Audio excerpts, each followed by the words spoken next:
Okay, so welcome everybody to Santa Barbara County Action Network's North County Roundtable. Tonight we're going to hear from Herb Kendall about the Dana Reserve development and from Stephanie Wald about the Healthy Watershed Initiative. We'll also hear about Bailey Avenue Sphere of Influence, and we'll get updates from participants. So I'd like to go ahead and turn it over to Herb, and I know he's accompanied, I think he's accompanied by someone from his organization, but please introduce yourself, Herb, and tell us about your project. Also, I'm ready to roll the video when you would like me to do that.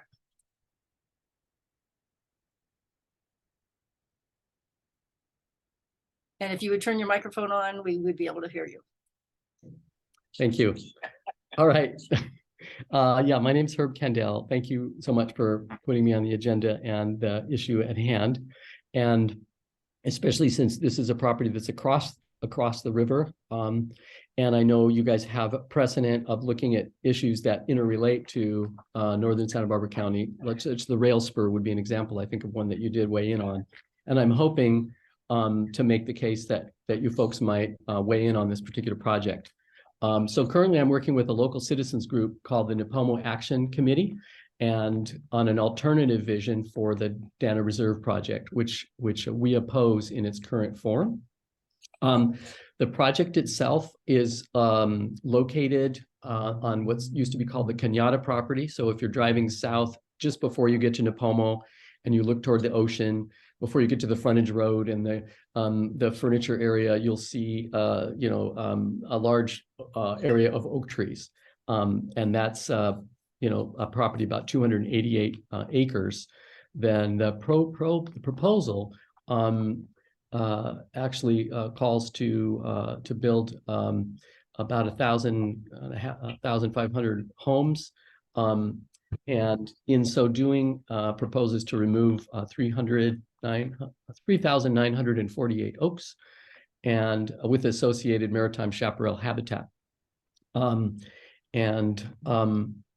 So that in itself, for me, is a deal breaker.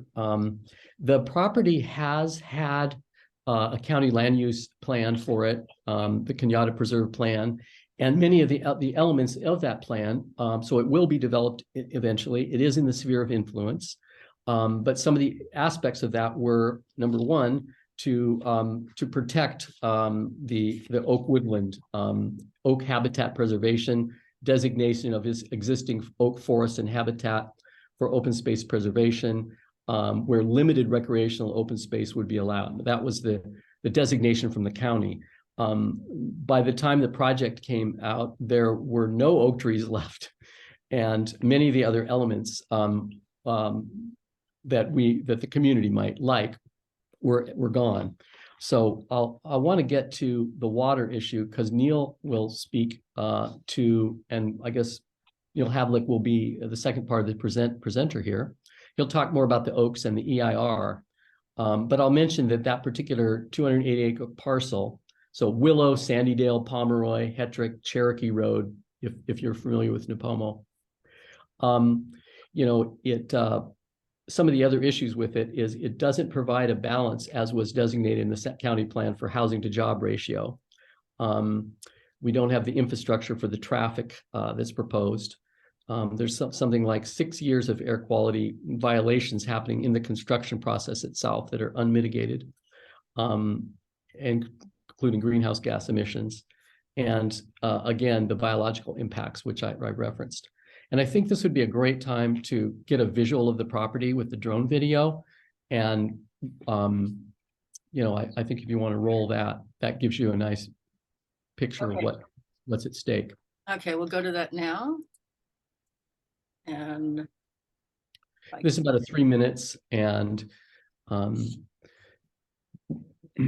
we had a nice 11-year-old young budding activist who was excellent at drones, and he's the one who took this footage. Is that as big as you can get it? Because I can do full screen with screen sharing. Okay, let me pause it here for a minute. Let me see. Is this a full screen thing right here? No. I have it teed up if you want me to I think Jeannie in the corner, in the top right right corner there, maybe. Right there. Okay. There you go. Let's move this out of the way. Great. So you're looking, as she's working on, I'll just keep the information flowing. You're looking east toward the Temitati Ridge, and we're going to go across 3 different swaths of the oak woodland. This is a superimposition of the homes and 4,555 residents. That would increase the population by 26% in Nipomo. And again, the number of trees that are threatened by this development is listed there. And so, it's just time. This isn't a time or era that we can lose forests. And this is one of the last remaining contiguous oak woodlands on the Nipomo Mesa. So this is one of the 3 oak forests. So when you see the second piece of the video, you're looking at, we're not going over the same area. We're going over actually the northernmost oak woodland. And as it's referenced here, oak woodlands are home to more plants and animals than any other terrestrial ecosystem in California, marine having more. We're going past the site where Pismo-Clarkia would be removed, and there's no real mitigation for that. So when we think about the amount of carbon sequestration that can happen with this property, this project, a single oak can sequester up to 13 pounds of carbon per year, and the forest itself, approximate value for 50-year-old forest would be 300,000 pounds of carbon dioxide sequestered per acre. So yeah, there's a lot of other impacts that I mentioned earlier in terms of the other ways that it doesn't fit. But I think the visual is important to see, what actually would be lost here. This is the northernmost closed canopy oak woodland that's along Cherokee Road, and we're looking toward Point Sal now, going west, basically sort of southwest, to look at that property there. There's still, intact maritime chaparral and a great seed bank for the important and rare and really locally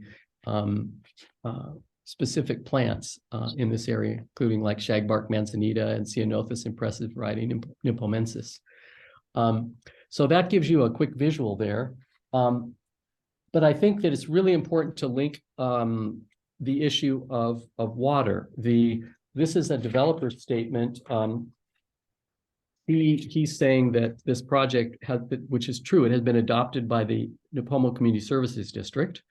And he states that their study demonstrated that there was not only sufficient water to serve the Dana Reserve, but even if they added additional units to every single lot in Nipomo and on this project, they would have excess water supply, even in times of extended drought. That's the developer's statement here. So it's important to note that NCSD is contractually obligated to import an additional 700 acre-feet of water. Of course, this is a contract with Santa Maria, and this is an increase of a 73% of the current volume. So sort of the gun to our head is ratepayers are going to pay more if we don't do this development and allow him to sort of meet this obligation that the local community has. But anyway, where does all this water come from? He's saying that 100% of the water is now going to come from Santa Maria, right? So Nipomo doesn't have to worry about their basin, their sub-basin, because all the water is coming from Santa Maria. So I have a picture of the water basin up if you want me to screen share that. Sure. I can show you that. And let's see, we can put that one up here. And let's see if that one's going to go well. First, while I have it handy, is that one clear? Can't see it. Can't see it. Okay, so that didn't come up there. Let's see. Okay, here we go. Screen share. Let's go with this one anyway. First, let's look at.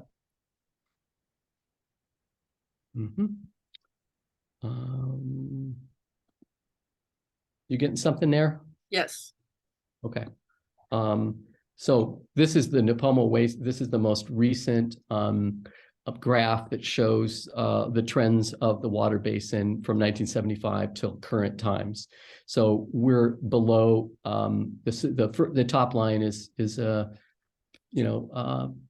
potentially severe criteria, and the bottom is severe criteria, and you can see we're as low historically as we've ever been in the Nipomo Mesa Basin. And if I were to come up with a picture of the basin, and I'm not going to do that, so you can end screen sharing, and I'm not going to mess around wasting time to do that at the moment. You'd know that we're one contiguous basin. I think you need to end screen sharing. And stop share. There we go. Thank you. Sorry about that. Thank you. All right. So, the Santa Maria Valley area through Nipomo to Oceano to a piece of Arroyo Grande and even a southern piece of Shell Beach is all one basic watershed. And there was some really interesting history to that water aspect, and maybe we leave that to the questions, but I think this gets to what is going to be really important to look at Santa Maria's issue with this. There was as you know, the Central Coast of the State Water Branch, the negotiations happened in the 80s, and Santa Maria, contracted for 35,000 acre feet. They bought all they could at the time. To quote Tunnel, Representative Tunnel, goes back in time. Somebody will remember who he was. His quote was, "What we pay $1 today, people will pay $1,000 for in the future." And so now Santa Maria has the most water. They're the primary water brokers in Santa Barbara County, and also for South County of San Luis Obispo. They're basically the biggest purveyors on the block. And our community service prior director, Michael LeBrun, negotiated an agreement with Santa Maria, which was that if there was an emergency, that Nipomo would be treated as a customer, just like Santa Maria. We're on the same plane. It was a real sweet deal for the Nipomo Community Service District to put us on equal par with Santa Maria. So even if a most severe cutback would happen for you, it couldn't be worse for us. I mean, we're always going to be on equal standing. So here we're building Nipomo's building a project. Nick Tompkins, developer of Costco, and other large developments, he's proposing an unlimited water supply, that this water coming in is going to re-nourish our basin, so it won't cost us anything, and everything that gets flushed down the toilet will restore our basin. But we're all kind of one basin. And so it's really kind of a false narrative. And it's based on that thought that these resources are sort of infinite. Santa Maria does have a lot of water, but it's not infinite. And it's dependent on being, supported by state water in terms of diluting the high mineral content. And state water allocation has been intermittent, and also it has huge impacts in the other areas of California that we need to be thinking about.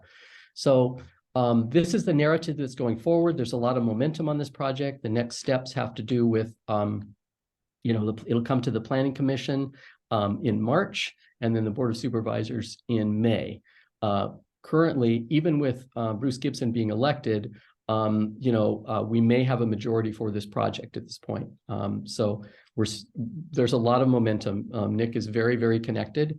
The success is going to be, and the opposition has been tagged as NIMBYs, that it's really just, the people around here don't want dust, and they don't want to lose their oak trees. So and the Tribune has characterized that as well in their editorial. Good point. Both very good points. Yeah, thank you. So for us to succeed, we have 2,600 people on our signed list in Nipomo. We need organizations outside of our area to say, no, this isn't just, a dust issue, or even just, your own local oak tree issue. This is an issue that's going to affect the whole Central Coast in terms of emissions of carbon, in terms of, water usages and availability, and, and there's ethical issues too. He's got South housing to build 75 houses. And that's really a low ratio well, I think it's actually 1,250 homes total, if I'm not mistaken, somewhere around there.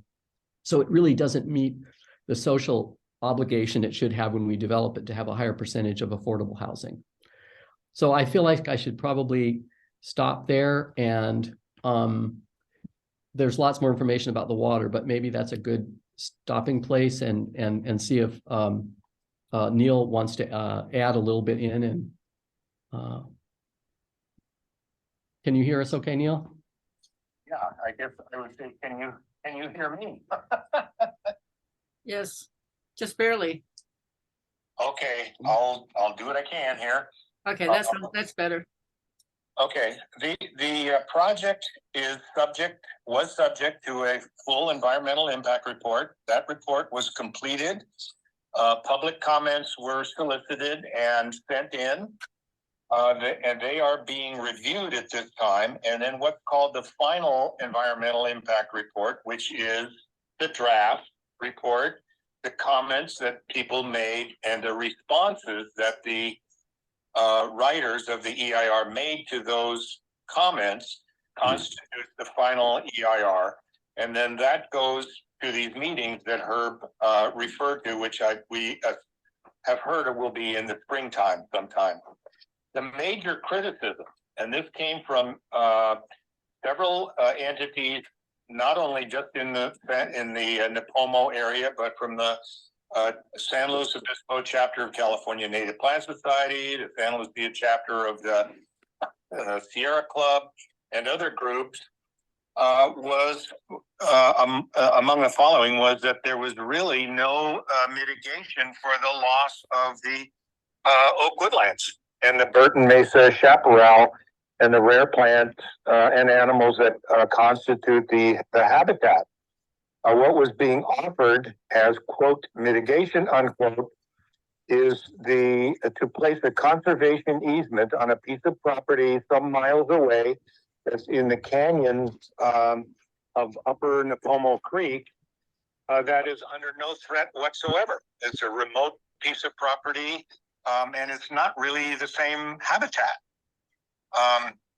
Then the other major criticism was the poor consideration of alternatives. The California Environmental Quality Act requires that the EIR consider alternatives to the project, and there were several of them. One of which was called the Burton Mesa Chaparral Avoidance Alternative, which was a somewhat scaled down project. But it was simply dismissed as not feasible with no explanation for why that is so.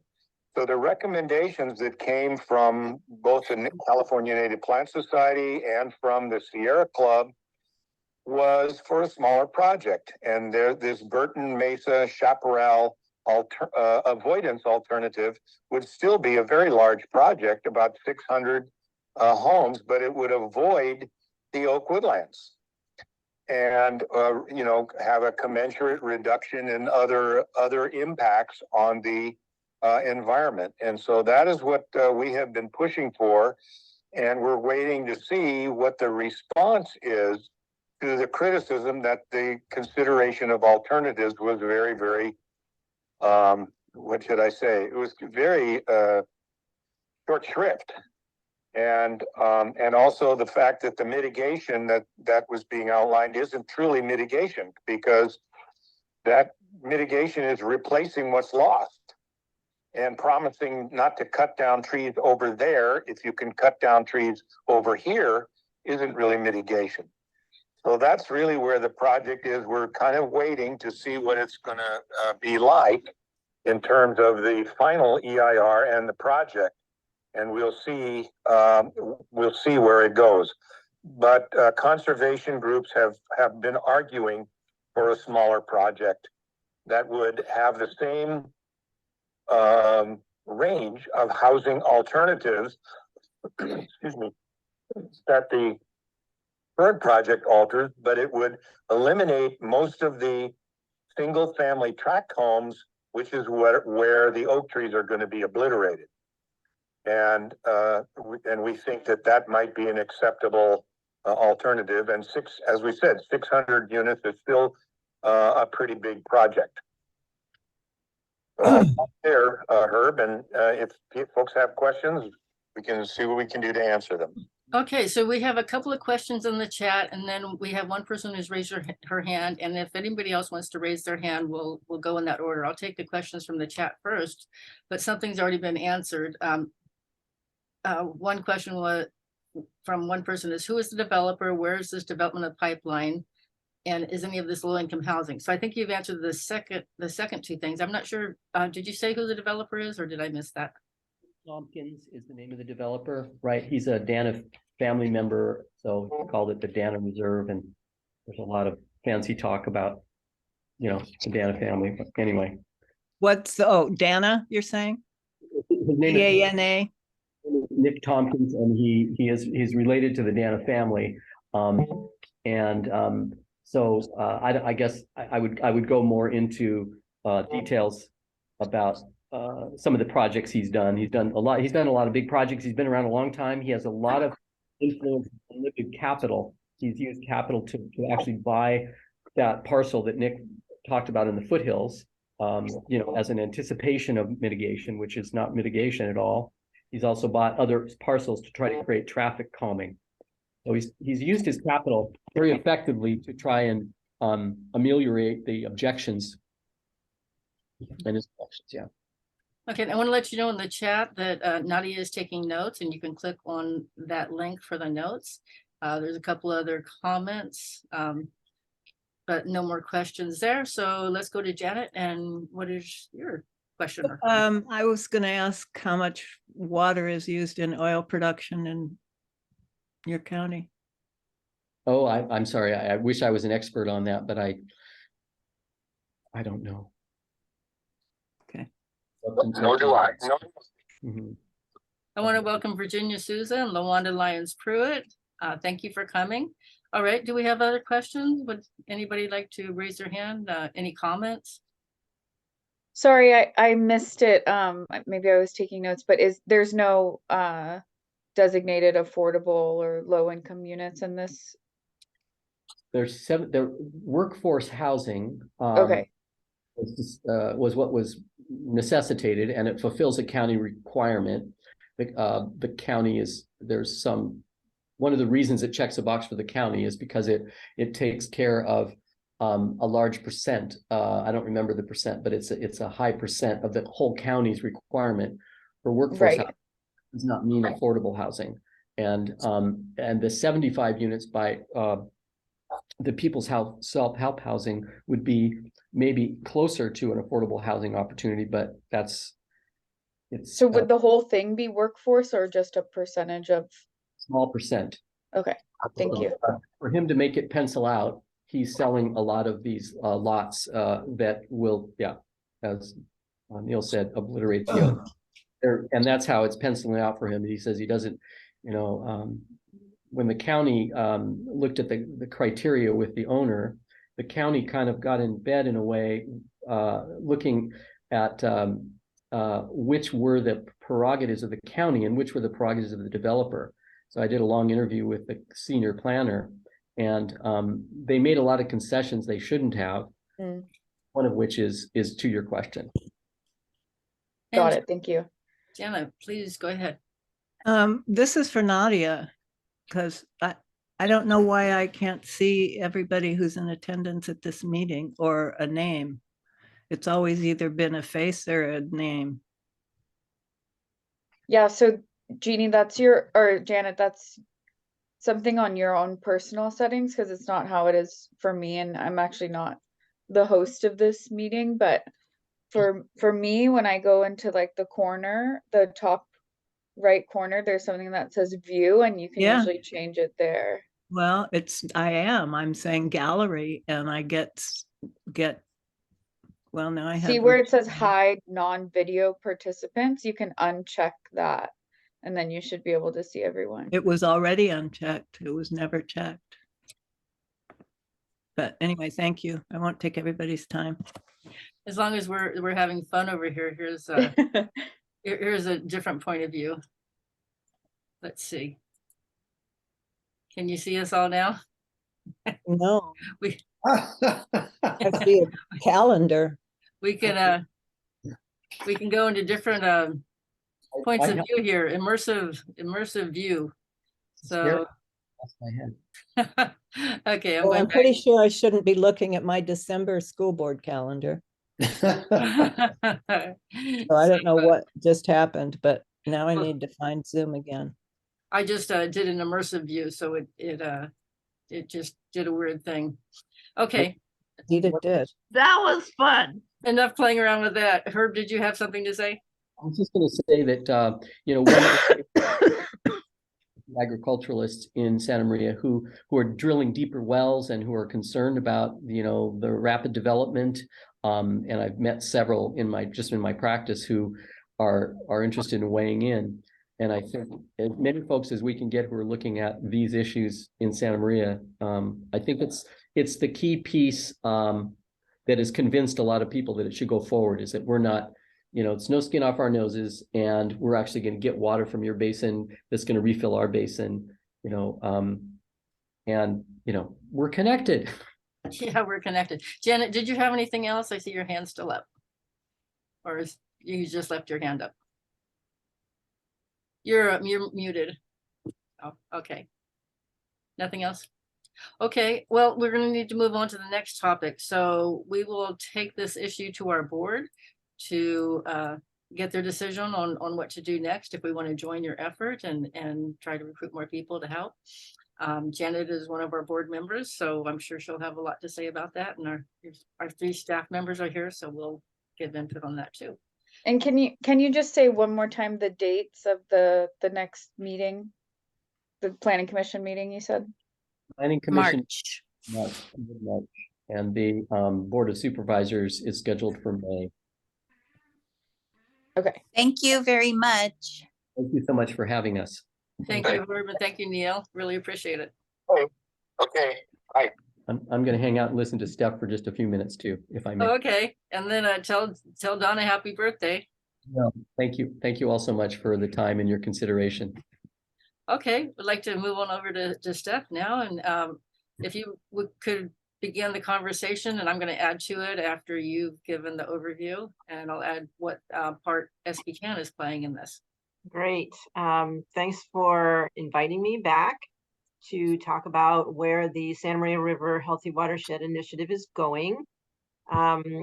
We will do a very brief PowerPoint slide, but we've moved from requesting SBCAN's participation to becoming partners in a very meaningful way. And we actually are sharing this project. There will be staff involved in helping us implement the tasks for the project as we move forward. So I'm very excited to be literally back in Santa Maria in a role that was very long in the making, many years. And so it's very exciting to be coming back to the community with the watershed hat on, and not just with SBCAN. Virginia joined us, and Virginia, a little prize for you in the PowerPoint. Virginia is another partner in the Valley and working with the Natural History Museum. So I'll talk about that when we get there. So I think we can roll to the PowerPoint presentation and start with a very brief background of Creeklands Conservation. This is the organization that is receiving grant funding to start this program in the community. We received a very small seed grant from an organization called the Rose Foundation to kick this off. And it helped us develop some of the relationships that are now beginning to blossom. And Creeklands Conservation is a local organization based in Arroyo Grande. It's almost 40 years old, believe it or not. It started out, go ahead and go to the next slide. It started out, and that's the mission very briefly, started out as an aquaculture organization, but has transformed itself over the course of time to conserve and restore watersheds and the connected nearshore marine ecosystems throughout our Central Coast through conservation science, education, and stewardship. And SBCAN will be involved in that stewardship action very soon. Next.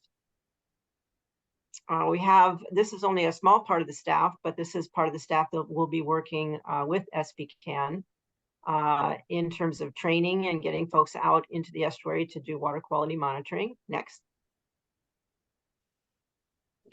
And we don't do this alone. We have many, many community partners statewide, some groups that are very local, like the Land Conservancy, some statewide, community foundation, nonprofits, and other organizations that are funders. Some are subcontractors, but all together we're able to carry off some of these very complex projects, including what we're about to embark on with you all. Next. And we had very modest beginnings. The Penring project happened out in Avila Bay a long time ago and was finished up in 2007. But we continue to work on projects that are related to steelhead trout. And we'll be getting to know your steelhead trout in the next few months and learning more about how various pieces of infrastructure play a role in population dynamics of steelhead. Next. And we are about imagining conserving our watersheds for people and wildlife. And so the topics that Herb and Neil discuss are very germane to the discussions that we'll be also beginning to have in the Santa Maria Valley. The droughts aren't likely to get much better. We have high use of agriculture or high use of water for agriculture. And I'm actually intrigued to hear more, Herb, about the agricultural community in terms of their response to the Dana Reserve project. That's really fascinating. And of course, the low stream flow or lack of stream flow entirely in the Santa Maria River and high water temperatures do threaten our native fish species. Next slide. And so we work with community groups like you all to do watershed planning, work with stakeholders. One of our pushes lately is to work with private landowners to enhance stream flow. We work with many groups on fish passage issues in our region and to restore aquatic riparian and estuary habitat, as we'll be working on with you all. And we also work on non-native species management to remove species, fish and others that have escaped and managed to get a foothold in our watersheds. Next, please. This is just a very small example of some of the watershed planning that has occurred over the last 20 years. And the projects that are in these plans are being implemented as we speak. Next slide. And we're here to kick off the next piece of the Santa Maria River Healthy Watershed Initiative. As I mentioned, some early funds came from the Rose Foundation, but now we have Cal EPA and Whaletail also coming into the community and helping us with you all to bring this project further along. And the Cal EPA funding is allowing us to bring in an environmental justice point of view so that we begin to work with folks who might not ordinarily be attracted to and be participants in this kind of activity. Working with the school districts and STEM education, but bringing a watershed lens to that educational piece. And of course, working with stakeholder development like we're doing right now through education and outreach. And so some of the tasks that we'll be working on, as you're aware so far, is to monitor estuary water quality. We'll talk more about the report card in subsequent meetings. As well as conducting the education outreach that is a part of SBCAN's scope of work. Next slide. And so the initiative, yes, the California Coastal Commission is the Whaletail. By Herb.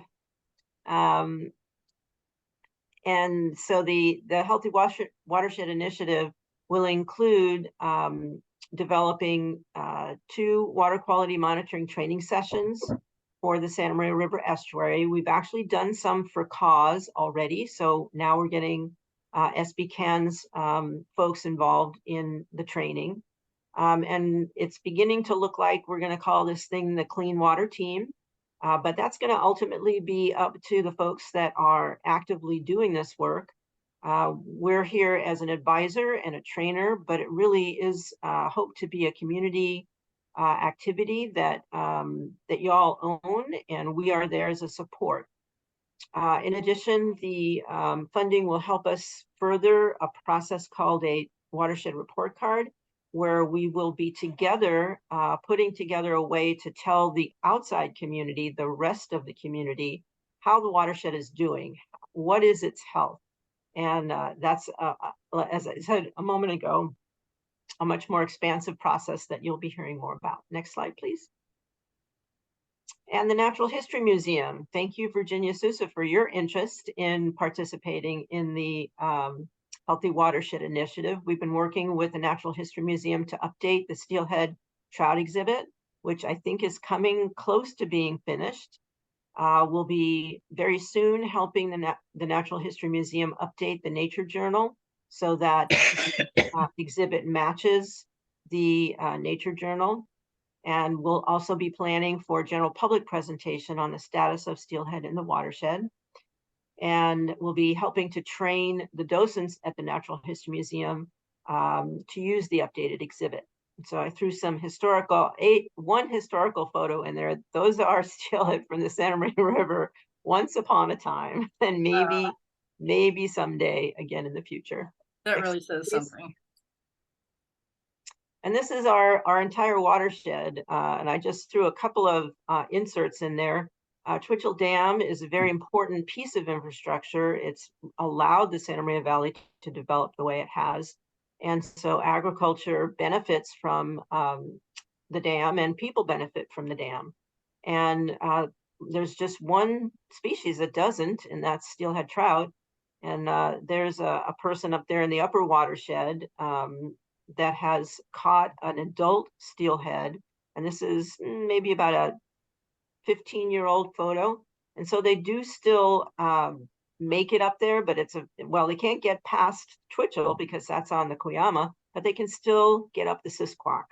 And so in just the right conditions, steelhead trout can make it through the estuary, through the Santa Maria main stem, up into the Sisquoc and reproduce. And that one came back to try to do that. And so they are still in the system, but mostly resident rainbow trout are what populates the Sisquoc. But we have a watershed here that is so diverse in its makeup. The upper watershed is literally a wilderness area going into the Santa Maria Valley in an urban area, and then out to a beautiful estuary that has some of the worst water quality in the state. And so it's very diverse. It has a lot going on, and we're so excited to be working with the community to get the word out, to figure out how to shift things so that we can continue to have a thriving agricultural community and find a way to essentially imagine how water can be managed in a way that supports people as well as nature. Next slide, please. Because this is what it looks like sometimes in the lower Santa Maria River. In high flow, this is just outside of Guadalupe when you're going over the Highway 1 bridge.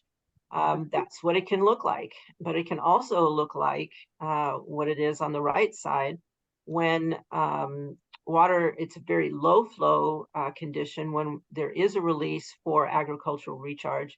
But sometimes, many times, many years, that flow doesn't reach the estuary. So there's no connectivity with the ocean where fish come in particular steelhead come in. Next slide.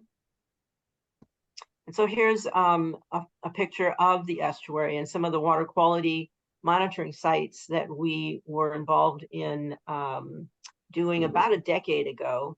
And we want to grow that through this citizen science crew, the Clean Water Team, through exercises that we can do with iNaturalist, through the Discovery Museum, bringing high schoolers out to help us monitor water quality, involving Helen Hancock College as well. So we're going to continue to work with the community to expand the Clean Water Team, get folks trained up and out there and helping us understand how to improve things. Let's see, I saw a question come up. I think it was about Nipomo Creek. Nipomo Creek is actually a tributary to the Santa Maria River. It's one of the smaller ones, and it does have connectivity. The confluence where they meet, where the main stem, Santa Maria and the Nipomo Creek meet, is private property. So I have not actually been to that spot. Pismo Creek does have an outlet to the ocean, but once upon a time, Pismo Creek was a tributary to Arroyo Grande Creek, which does empty out into the ocean, and it empties out in the off-highway vehicle riding area where vehicles are driving on the beach. And so Arroyo Grande and Pismo are very closely related. And I can talk more than you want to hear tonight about those watersheds as well. And there is a Los Barros watershed. It is part of the Arroyo Grande Creek watershed. And one of the really fun things to do is look at a map with a group of people and get yourself kind of oriented where all these places are. Even people on our staff, when we look at maps together, just the other day, we were looking at the upper reaches of Arroyo Grande Creek above Lopez. And if you go into the Los Padres forest and you're way up into the Los Padres forest, when you go to the other side of the Los Padres forest, you're actually in the Salinas River watershed. And so it's a really fun exercise to take yourself through, driving along in a map and figuring out where all these places are. Because, we're seeing it at, we could do a watershed land acknowledgement. Who wants to do that? I think we're in, we're depending upon where you are, your northern Chumash, YTT, Yaktichu Titu. When you're further south in Lompoc, I think you're in a slightly different tribal area. So I'll leave that up to the folks who know their local tribal names. And yeah, I think that's a really important part of integrating that into our thinking. So watersheds is what I'm about. Next slide, please.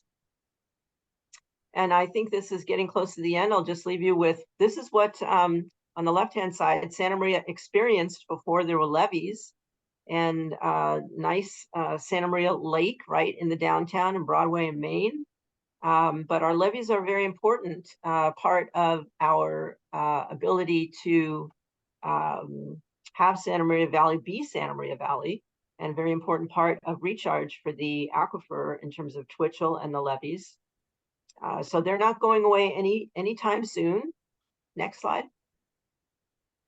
And so maybe there's a way to make that a good thing. And there now is an active group working on the nature trail for the Santa Maria River on the levee. And I'm not up to date on what that is, but I think it's a part of the story in terms of the ability to get people out into nature and understanding the watershed and being a part of a watershed restoration process that benefits people who live and work in the community as well as the natural world. Next slide. So I want to thank you so much for your time and happy to take questions. And I think SBCAN has sent out information about the dates for the training. So I think those are out and about and people are registering, and we're very busy getting that training up and going and ready for you all. Okay, I have a question. Oh, sorry, Oh. Jeannie. Go ahead, Maddie, that's fine. Yeah, and my phone's running out of battery, so we'll see. Oh, no. This may or may not be related, but the last time I walked in the riverbed, which has been a while, just west of the highway, where the Troche maybe company is there. I noticed in the last couple years, they started digging out right in the middle of the riverbed, huge pit. And I assume they're mining sand or something.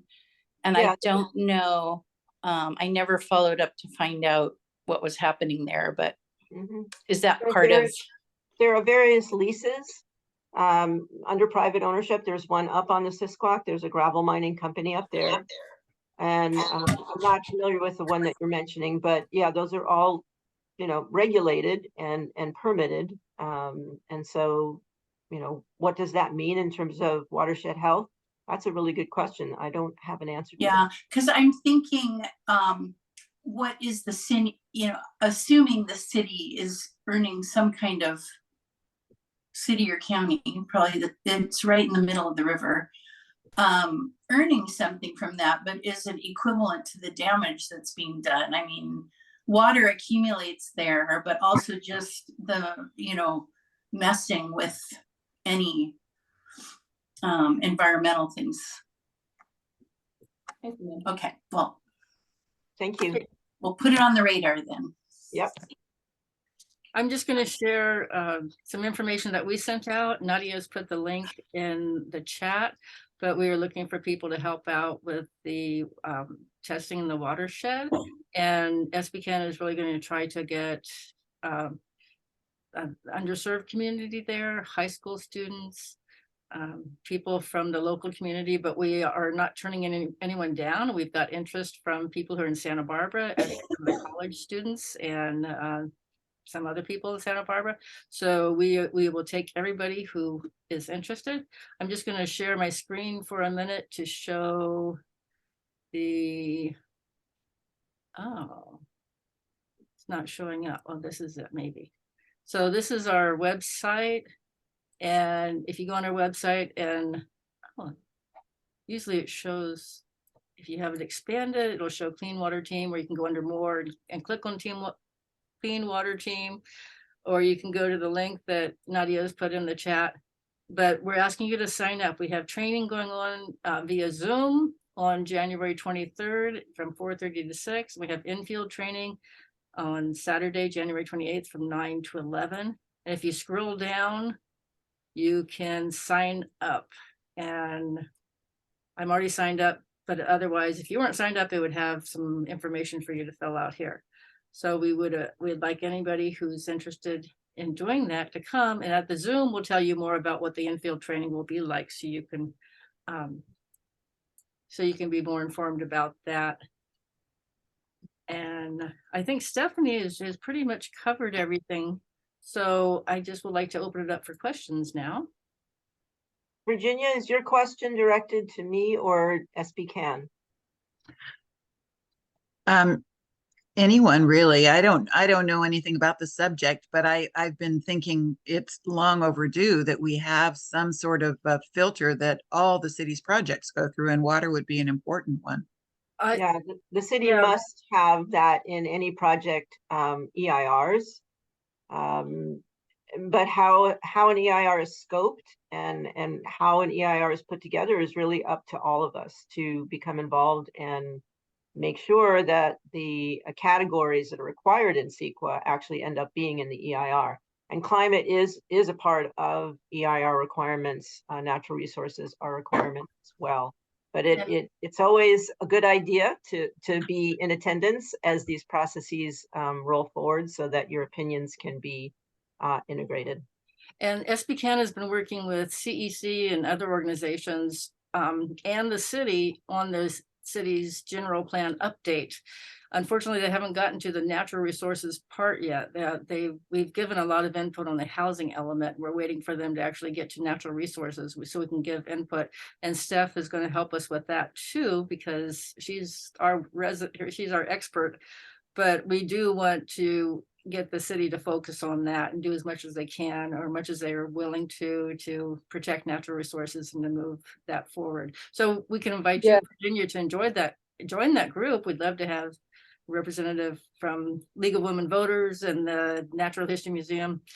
Virginia is also the president of the League of Women Voters this year and last, and she's very active in many ways in the community.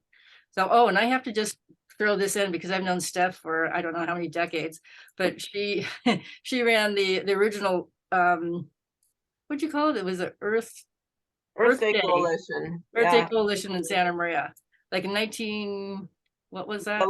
The late 80s, early 90s. And I was working with Virginia at that time, getting the Natural History Museum up and going and doing some of the logo development all those years ago. So yeah, you can't get rid of me yet. Yeah, and Steph participated with us when I actually got Santa Maria Valley Beautiful to do an Earth Week series of events in the late 90s. After that, they didn't want me to be president anymore. but we had so many wonderful Earth Week projects. It was really a nice thing to do. I Uh, remember that money, Jeannie. Thank you for that. I remember that with Urbanski. Yeah, thank you. Yeah. Oh, well, I don't remember. We gave some money to the Natural History Museum at that time. Well, for Earth Day, the county supervisors. Oh, okay. Yeah. So actually that came later. I wasn't, Okay. oh, well, maybe I was with. You were, yeah, you were the contact. No, I was, that's right. So I had my, Nadia, you got your hand up. yeah, go ahead, Nadia. Oh, sorry, I was just gonna also say that the city of Santa Maria currently doesn't have a climate action plan yet. And it's something I'm personally really interested in pursuing. I don't know realistically if it's something that could happen like this next year or when exactly, depending on who's on the city council, but I think it's really something that should be required and we should really push for. And there's different grants that the city can apply for to support them doing, like, making that plan. And honestly, I was kind of shocked that they didn't have one. It feels to me like kind of a base level thing to do, but they don't. So yeah, if you're interested in that, we I would am. definitely be want to connect on that too. Thank you. And thank you, Maddie. I see you said you shared the information with your niece, who's a biologist living in Santa Maria. That's really exciting. Thank you. Maybe she stepped away for a minute. I'd like to welcome Lee Heller to our meeting. And Lee, if you have any questions or comments. Well, my only comment would be the very discouraging reality about the current Santa Maria City Council and its politics. I mean, they've certified the election, so the good news is that Gloria's won by what, 41 votes? Yeah. But she's the only progressive on the council. You know, I don't know the new person, the one who replaced Etta. Does anybody know her at all? But the take I got from Corey Bantalan, who was Steve Lavanino's chief of staff, is that she's going to be an Alice Patino devotee. So, you know, between Alice, Mike, and this new person, and Carlos being kind of a moderate, I think it would be a heavy lift to get them plan. It's always worth trying, but I just wouldn't hold my breath. Yeah, I definitely agree with that. I would just add that there are times where Gloria got 2 other votes and got stuff done. Well, that's cool. Let's see if she'll take the lead on this. She'll take the lead on some things, and she can get it done from time to time. Great. Not Yeah, every time, but she'll try every time. She got us the into the community choice energy project. She did. And she got well, 2 other council members in on that, and they did it. So CCE is proving an easier sell with conservatives, particularly if you can argue cost savings or at least cost equity. of course. You know, an honest conversation about climate change and getting the city to sort of plan around climate change may be a heavier lift when there's so much climate denialism with conservatives.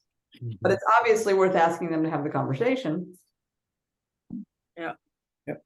Lawanda, thank you for being here. You haven't said anything. Would you like to make any comments? Or maybe I shouldn't put you on the spot. Well, that's kind of funny that you said that, Jeannie, because I was thinking, hearing all this, I understand a lot of it, but I think if we have some new people, like particularly high school and or college, and I'm not saying anyone is like dumb or anything like that, but I think we need to do some basic learning. I don't think that we need to assume that they understand why protecting our water and our watershed, why that is so important. And so I would just like to see like some, maybe a question even on the, when they register, to find out where they are in the process and what they understand. Mm-hmm. And we're planning to have a booth at Hancock College when they have, I can't remember what it's called, Nadia. Do you remember? Bow Wow or something. Oh, well. But the other thing, I think the more we can engage people, the better. And let's get some high school students. Yeah, I'd like to get high school students too. And I think we have, I don't know if Steph has started working with the high schools yet, but that was our plan to do that. We hope to, and this will be kind of a bit of a connector for that. We were lining up some funding to start doing curriculum development with high schoolers, and that hasn't come to fruition yet. And so I'm hoping that we can kind of come in. Virginia's going to be helping to introduce us to some of the important people in the Santa Maria Bonita Unified School District. And so we'll be starting to share the local curriculum that we've been developing with the Slow Coastal Unified School District. And we're going to start trying to move that south to Roy Grande and Santa Maria. So we're very much looking forward to working with Virginia on that. By the way, and include Lompoc, because we've got a remember river that estuary we have too. BSUs also. I'm sorry, would you say that again? Remember that we have BSUs, Black Student Unions, and it's not just African Americans, but they're called United Black Student Unions, and they're in every high school, and they're even over at Hancock. Wonderful. Can we, by the way, Lawanda is a board member of SBCAN. She's also the president of the NAACP Lompoc Santa Maria branch. What do you think about getting the NAACP involved? That's a good possibility. It was floating through my head. Yay. Janet would like to say something. And let me say one more thing. I did put it on our little community calendar that I updated and sent out today, and I'm crossing my fingers and hoping that people will sign up. I'd like to see people participate. Someone other than Janet and I and a few other people. Right, that's right. Well, Janet has something to say.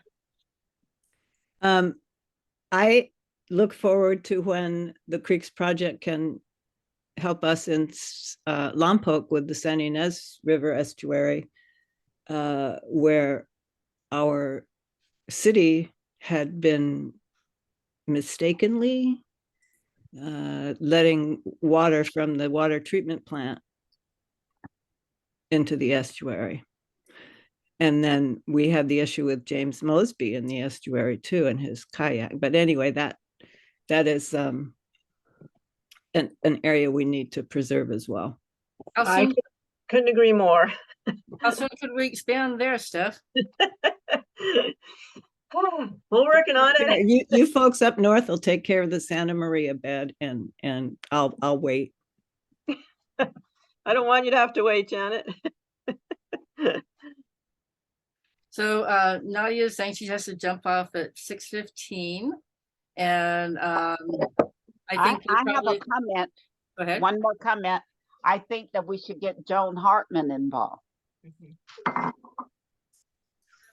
Particularly since she represents Lompoc. It's a great idea, Lawanda.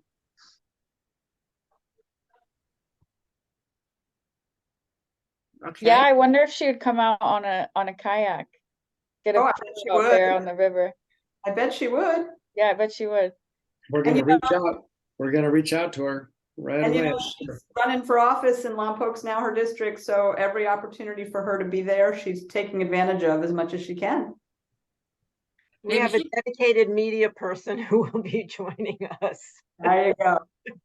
And her husband is an environmentalist. As is she, you know. Oh, of course. Yes, I mean, she worked for the federal government on wetlands. That was her focus when she worked for whichever agency, Department of the Interior. So that would be right up her alley. Cool. Yeah, I think that would be cool. And I'm sure she will do it. Okay, very exciting. I think we might want to move on to our next topic unless there's any last comments we can make briefly or questions.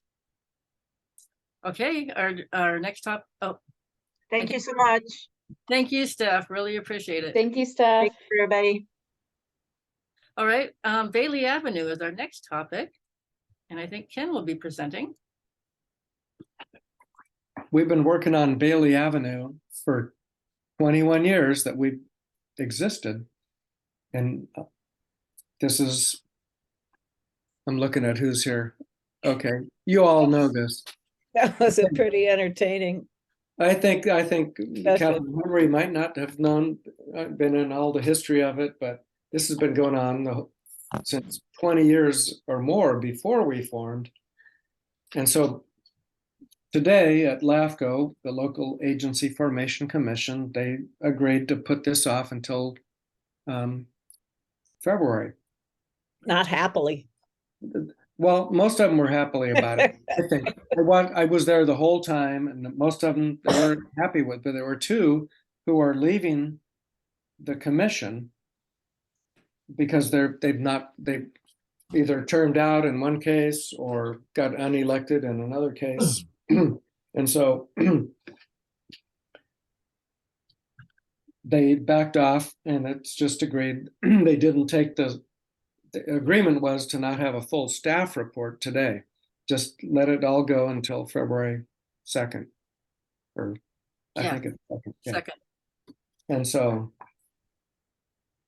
that's what we wanted.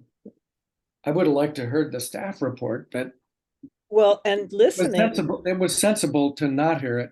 And watching online, the only impression I had was the two blowhards who, Aceves and whoever else who, didn't want to, especially since this thing has been pending for so many years, why weren't you ready to go?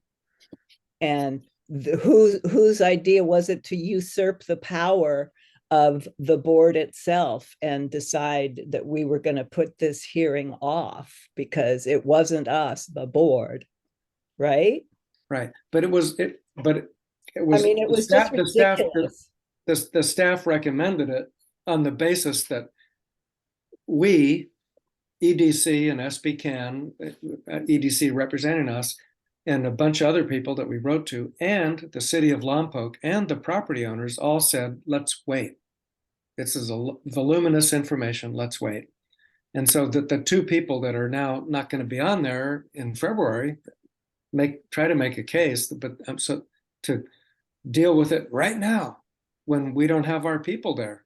Lompoc didn't, and the property owners didn't, and we didn't.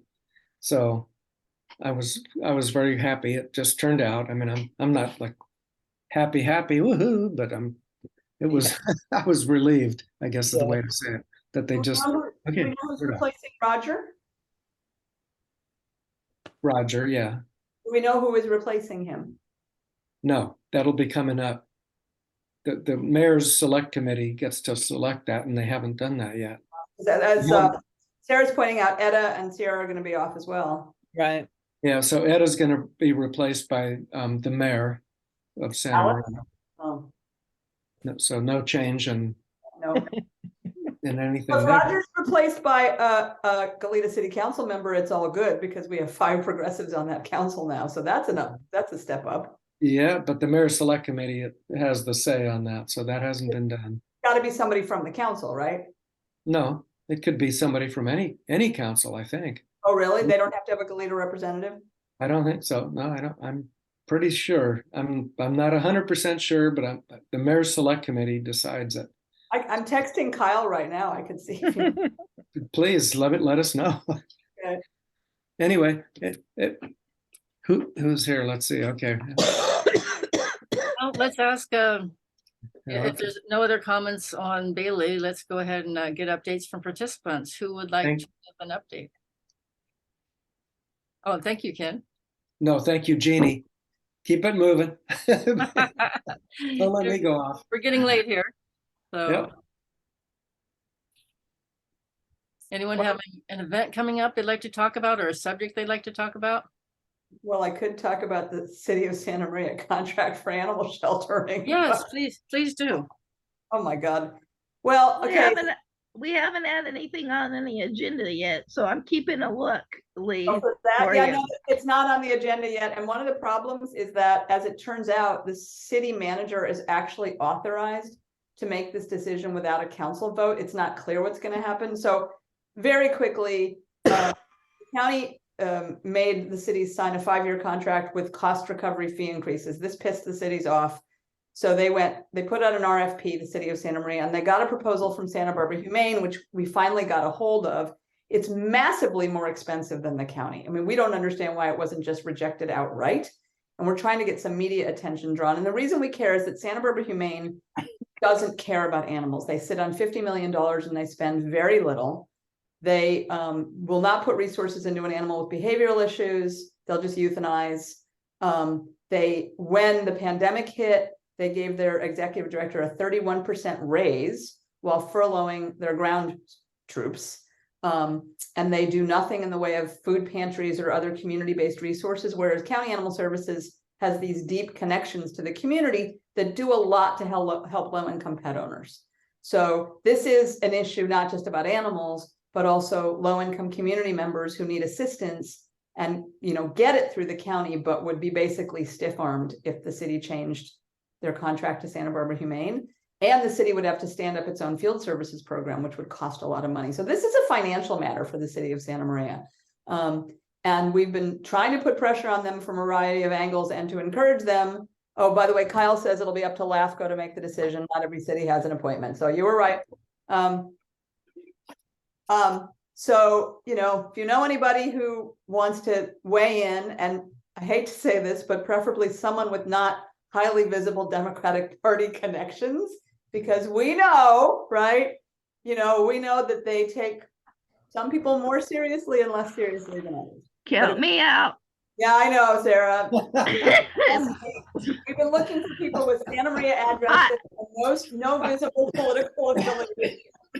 That's hard for me, right? Yeah, I'm the most open radical lesbian hippie there is. No, you're like, listen, I'm not any better, right? I'm a South County progressive with a very highly visible name. So that's been the challenge, is recruiting people who have the energy and interest to lobby the city council without being visibly political on what for them is the wrong side and for us is the right side.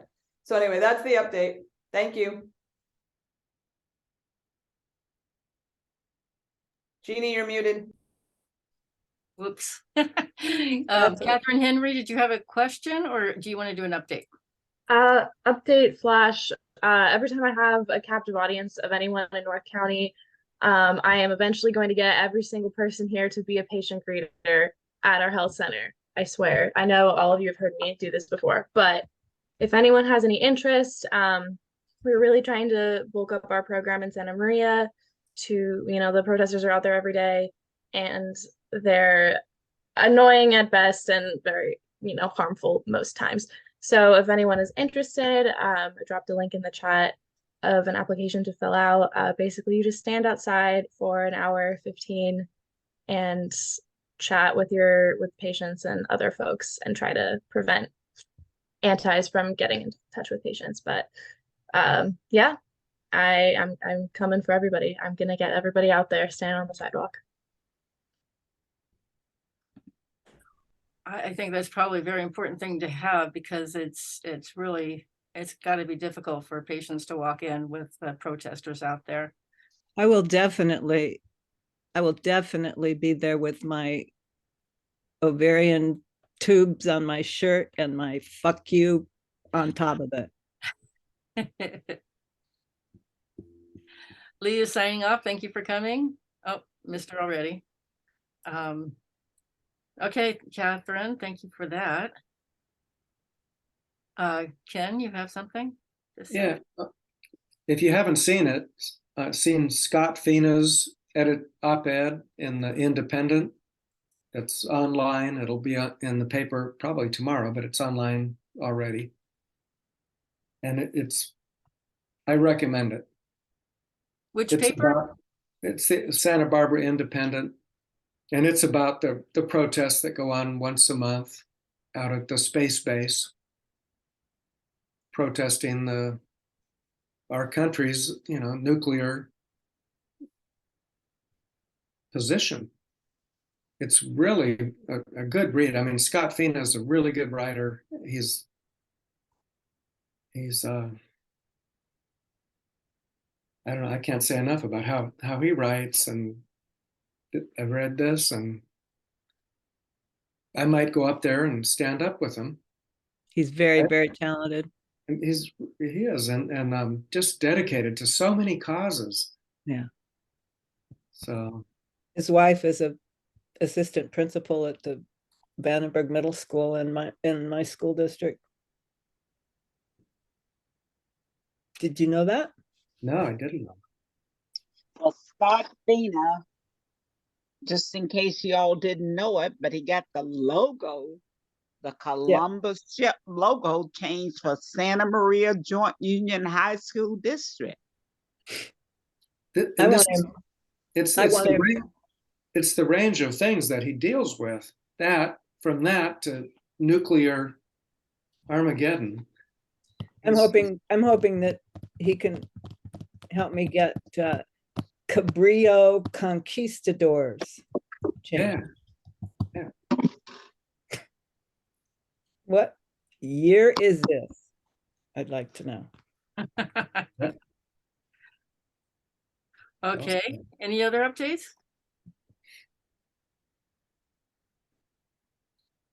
It looks like